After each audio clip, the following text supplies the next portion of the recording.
Subscribe if you're done being a loser. Let's go. A few months ago, Tyler, and we toured your facility, your studio. You bought 300 acres, the old Army base. And Fort McPherson, yeah. Yeah, tell us about that, and then about, I love about the entries, about what you did there. Yeah. Just, first off, it's a place, it's a studio where he's got probably 20 big studios where they shoot some of the biggest shows that we see on television today. Well, Tyler remodeled it. It's a magnificent place, but tell me a little bit about that other part. I was telling Pastor Joel this, when you come to the studio, when you drive in, there's only a couple of ways to get in, but when you drive in, you have to go through the gates. And what we did at the gates were we buried Bibles. So in order to come into the facility, you got to come over the Word. Yeah. And when you leave out, you got to do the same. So you're blessed going and coming. And we put them under the foundations of all of the sound stages, and people, you should see people who don't know God. It's so funny. They're sitting around going, there's something very different about this place. The atmosphere here is really cool, don't you think? I said, yeah, I know. You can come stand right here for a little bit and tell me how cool it is. Tell me, Tyler, the old buildings there, about the presidents that say there in the letter you found. All of these, let me tell you how wonderful this country is. I don't care what's going on in the country. This is a wonderful country.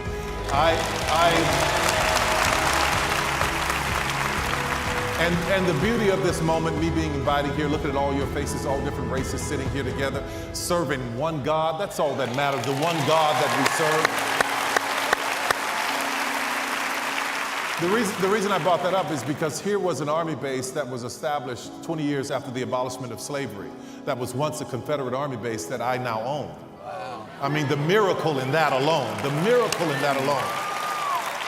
Some of these houses were built in the 1800s, and President Roosevelt stayed there, Colin Powell stayed there, and we were doing some cleanup on one of them. They're beautiful houses, but some of them had some asbestos, so we brought in an asbestos team to remove it. And we had, after they left out, my cleaning crew went in from the studio and they moved this cabinet that had been there for many, many years, and something fell out. It was a letter. They brought the letter to me and I started reading it. When I read it, I got tears in my eyes, because what I realized is that this letter was written to me.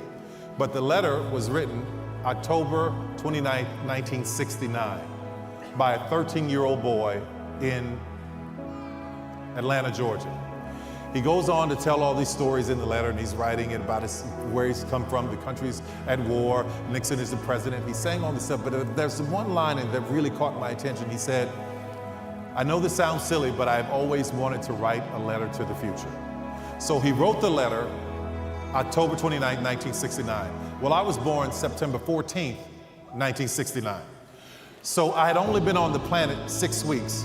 I'm there in my mother's arms in New Orleans, and there's a little 13-year-old boy at Fort McPherson Army Base in Atlanta writing a letter to the future that I would find 48 years later.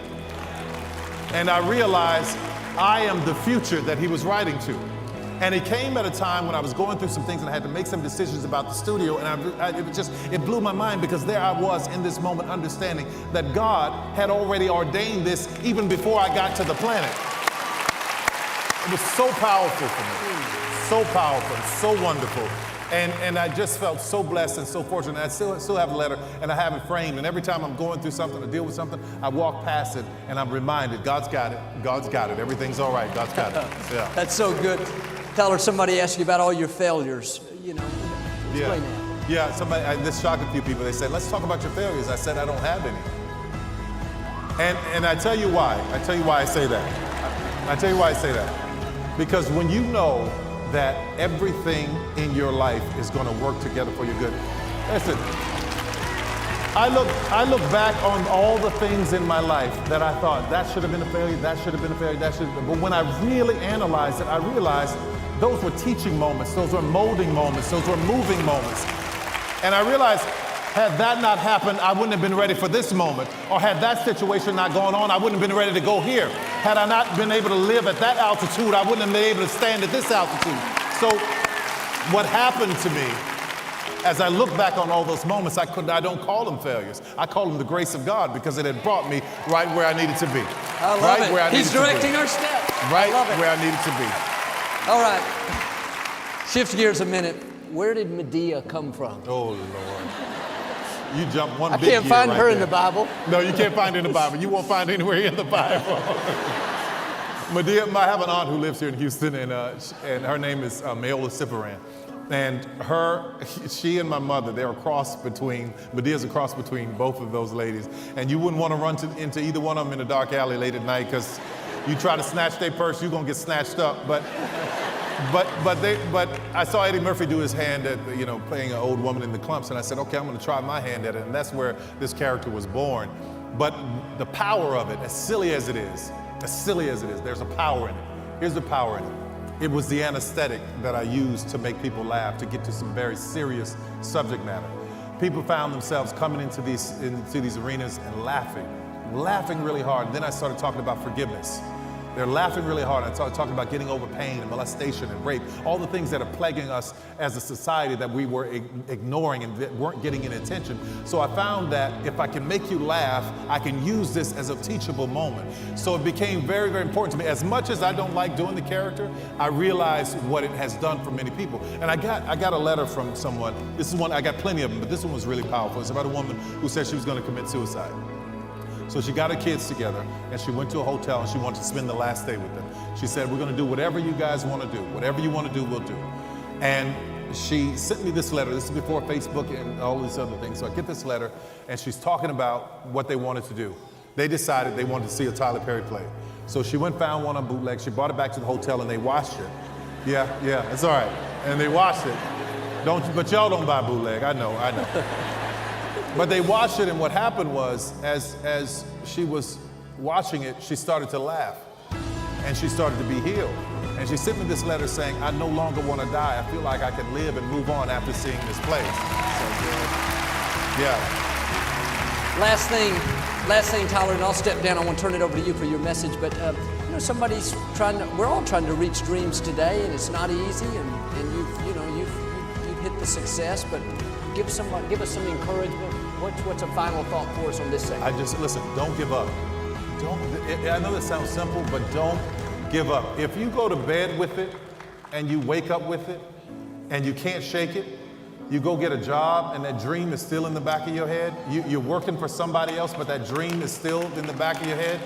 You're getting up every morning, 5 in the morning, going on somebody else's job. Let me tell you something. Honor that person that you're working for. Listen, because when you're faithful over someone else's, God will give you your own. So make sure you honor the person that you're working for.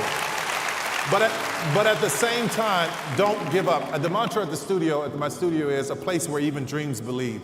Because when I think about Joseph, he went through so much before he got into his promise. He was in jail. He got all these things happen to him. But when it got really bad and he gave up or wanted to give up, the dream reminded him that he can go on. So if it's in you and you can't shake it and you dream about it, and when you want to walk away from it, you still dream, that's God telling you to keep going.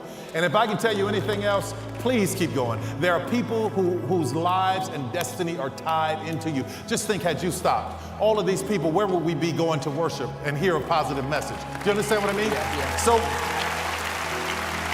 don't stop. Keep going. No matter what anybody says, you are worth it. And here's the thing about worthy. Get to worthy. Whatever you do, get to worthy. What does that mean? Understand that you are worth it. You deserve the good things. If God said it, you deserve it. And he did. His thoughts of you are pure, and he wants to give you a hope. You better grab me right now, because I'm getting ready to go somewhere on this thing right here. Go ahead, it's yours. But just don't give up.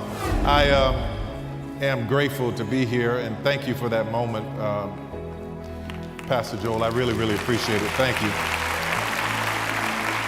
Thank you for the invitation to be here. It's really, really powerful to stand here in front of so many people. Lakewood, you have been really kind to me all weekend. I'm grateful for that. And Pastor Joel, Pastor Victoria, thank you for allowing me to come into your space, because when you invite somebody to come and speak to your folks, you got to know what they're about and what's going on. So I'm grateful that you've given this opportunity. We talked about Medea earlier, and a lot of people know me as Medea, but there's something that a lot of people don't know that I want to share with you. About 30 years ago, when I was about 17, 18 years old, I went to seminary school. I was a minister in my church. I would pray, and I would encourage people, and I got up to do my first sermon. Didn't go over so well. I got up there and thought I was preaching. The pastor comes behind me, he said, well, if God called you, he would qualify you, and I don't think he will be qualified. So I was very, very happy. I went home and prayed. I said, God, what is going on? He said, well, that's not where you're going to minister. You're not going to do that. You won't be in the pulpit. And I said, oh, thank God. Because, you know, you look at people like Pastor Joel, if you step on his foot, he's going to pray for you. You step on mine, I'm going to punch you. You mess around and hit this bunion, you really going to be in trouble. But I'm grateful for the opportunity of understanding what I was supposed to do. God, and when I prayed, God showed me my ministry would come through movies and television. And listen, just because I'm a Christian who makes movies, don't think that all my movies are going to be Christian. Sometimes they'll be sci-fi, sometimes they'll be rated R. They'll be all over the place because I'm an artist. I want to tell all kinds of stories. But what is important to me is that as I'm telling stories, that there is a message of hope that people take with them. So if you guys can understand that and appreciate that with me, I'm grateful for it. We talk about this moment where I was trying to get the career off the ground, then all of a sudden it started taking off. And I was in demand everywhere. We were selling out. We couldn't add any more seats to the theater. I was doing 350, 60, 70 shows a year. Just wouldn't stop. Just performance after performance after performance. And something was happening. You ever find yourself in a moment where everything is going great and then all of a sudden you get anxiety about something? I found myself having great anxiety about being able to fly. I was a very, very nervous flyer, you know, coming from a kid who had nothing, who had never been on a plane, to 20-something years old, putting me on my first plane, and I didn't understand it. I was scared to death. I get on the plane with my oil. I had a friend named Nita. She gave me oil, just oil. She would just pray over it, and I had olive oil all over myself, just anointing the door as I'm going in, anointing every seat. People coming behind me going, what is this all over the place?